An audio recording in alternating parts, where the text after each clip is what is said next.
Hello, friends. Welcome to my channel on Dynamics 365 F&O solutions. This is a continuation of the previous session on purchase order creation. It's a very short session. I want to complete this session logically before I go to the next flavor of purchase order creation. So in this session, I'm just going to show you the general ledger posting part of the purchase order creation, where we created a purchase order, we did a product received, and then we posted the invoice. We did it at the subledger level. Now I want to show you what happens when it actually hits the general ledger and how to check if it has not reached the general ledger. Uh, okay, now let me go to the application directly and then show you what we need to do to check whether all the postings that we discussed are actually posted in the general ledger. Okay, please hold on for a sec.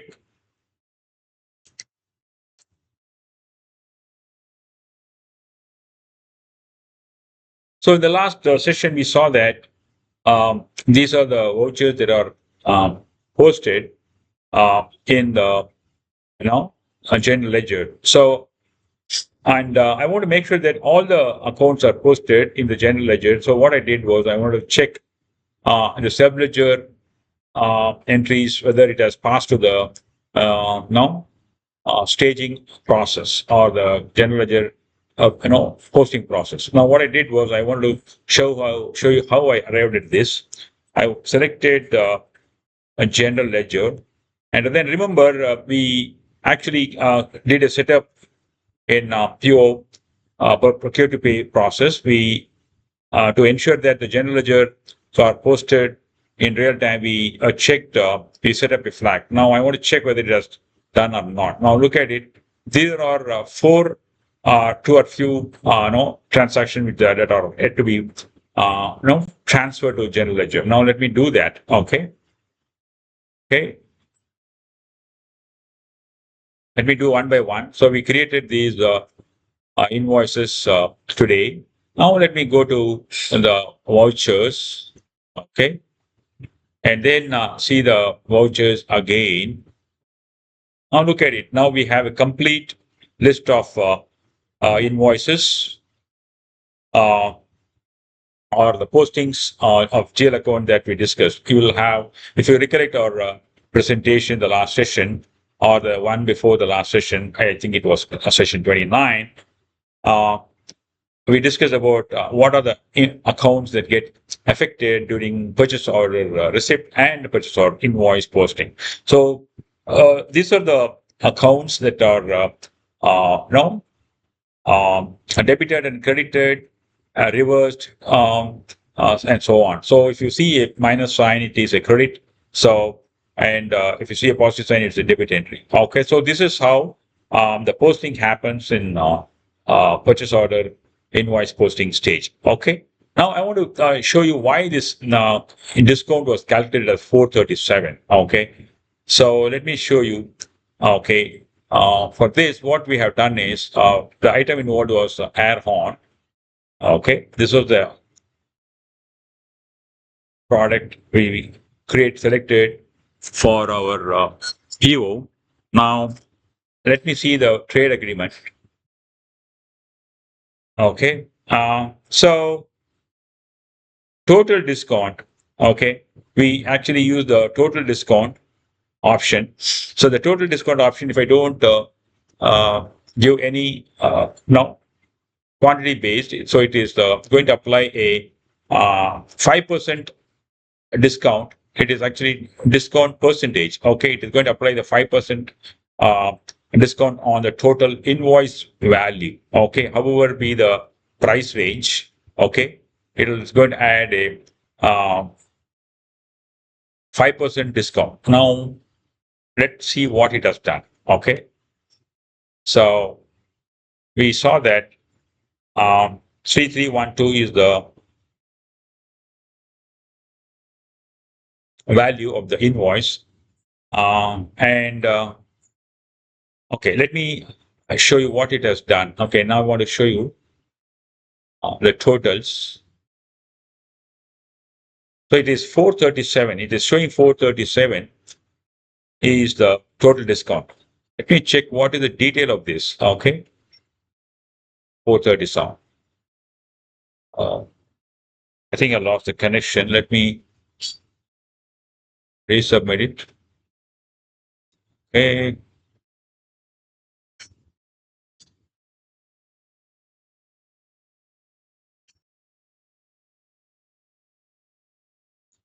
So it is actually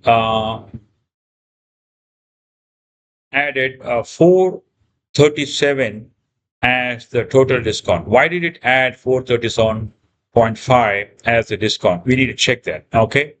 So the quantity is 25 and the unit price is 150. So the total bill is 3750. Now look at the trade agreement. So the trade agreement says that there are two discounts I have applied. Two total discount and based on um,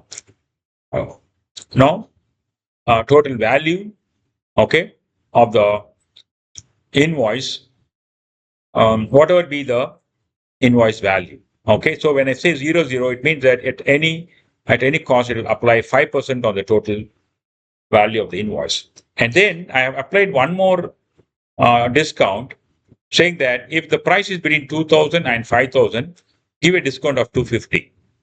Okay, when I say price, that invoice value is between 2,000 and 5,000 bucks, give a discount of 250.